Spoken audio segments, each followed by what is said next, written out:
ಶ್ರೀಮಾತ್ರೇ ನಮಃ. ಈ ದಿನ ನವರಾತ್ರಿಗೆ ನಾವು ಸ್ಪಂದಿಸಿ ಮಹಾತಾಯಿ ಕಾಳರಾತ್ರಿಯ ಬಗ್ಗೆ ತಿಳಿಯೋಣ. ಕಾಳರಾತ್ರಿಯು ಭೀಕರ ರಾತ್ರಿ. ಕಾಳರಾತ್ರಿಯು ಅಜ್ಞಾನ ಮತ್ತು ಭಯದ ನಾಶವನ್ನು ಸಂಕೇತಿಸುತ್ತದೆ. ಆಕೆಯ ಭಯಾನಕ ರೂಪವು ಕತ್ತಲೆ ಮತ್ತು ದುಷ್ಟತನವನ್ನು ನಾಶ ಮಾಡುತ್ತದೆ. ಭಯವನ್ನು ಎದುರಿಸುವ ವಿಮೋಚನೆ ಮತ್ತು ಪರಿವರ್ತನೆಗೆ ಕಾರಣವಾಗುತ್ತಾಳೆ.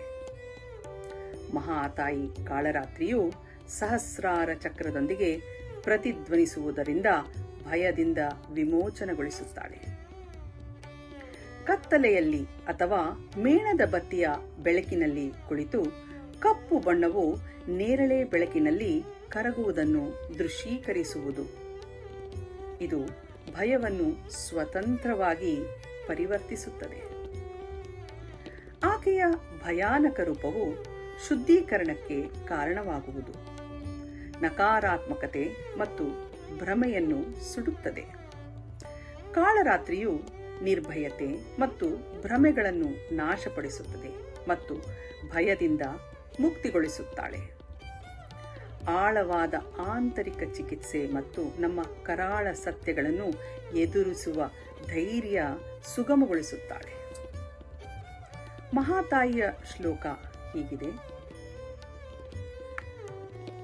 ನವಾಂಬುದಾಭಾಂ ಮುಹಿರೇಂದು ವಹ್ನಿ ನೇತ್ರಾಂಗದಾಂ ಭೋಜಕರಾಂ ಹಸಂತೀಂ ಪೀತಾಂಬರಂ ಮುಕ್ತ ಕಚೋಜ್ವಲಾಂಗೀಂ ಶ್ರೀ ಕಾಳರಾತ್ರಿ ಹೃದಯೇ ಭಜಾಮಿ.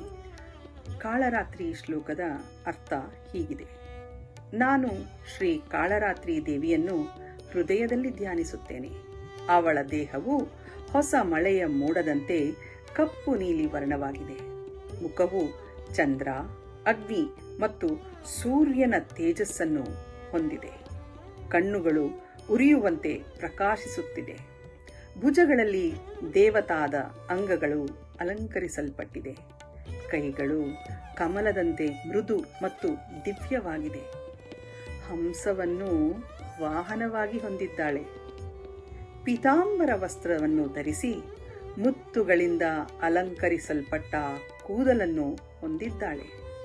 ಅವಳ ಅಂಗಗಳು ಪ್ರಕಾಶಮಾನವಾಗಿದೆ. ಈ ಶ್ಲೋಕವು ಕಾಳರಾತ್ರಿಯ ದ್ವಂದ್ವಮಯ ಶಕ್ತಿಯನ್ನು ವರ್ಣಿಸುತ್ತದೆ. ಅವಳು ಕತ್ತಲೆಯೊಳಗಿನ ಪ್ರಕಾಶ, ಭಯದೊಳಗಿನ ಶಾಂತಿ ಮತ್ತು ತೇಜಸ್ಸಿನೊಳಗಿನ ಮೌನ. ಅವಳ ರೂಪವು ತಾತ್ವಿಕವಾಗಿ ಅಜ್ಞಾನವನ್ನು ನಾಶ ಮಾಡುವ ಜ್ಞಾನ ಶಕ್ತಿಯನ್ನು ಪ್ರತಿನಿಧಿಸುತ್ತದೆ. ಬನ್ನಿ ಎಲ್ಲರೂ ಪ್ರಾರ್ಥಿಸೋಣ. ನಮ್ಮೊಳಗಿರುವ ಆ ಕತ್ತಲೆಯನ್ನು ಹೊರದೂಡಿ ಮಹಾತಾಯಿಯ ಬೆಳಕನ್ನು ಸ್ವೀಕರಿಸಿ ನಮ್ಮನ್ನು ಉದ್ಧರಿಸು ತಾಯಿ ಎಂದು ಪ್ರಾರ್ಥಿಸೋಣ. ಓಂ ಶ್ರೀ ದುರ್ಗಾರ್ಪಣಮಸ್ತು. ಸರ್ವೇ ಜನಾಃ ಸುಖಿನೋ ಭವಂತು. ಓಂ ಶಾಂತಿ ಶಾಂತಿ ಶಾಂತಿ.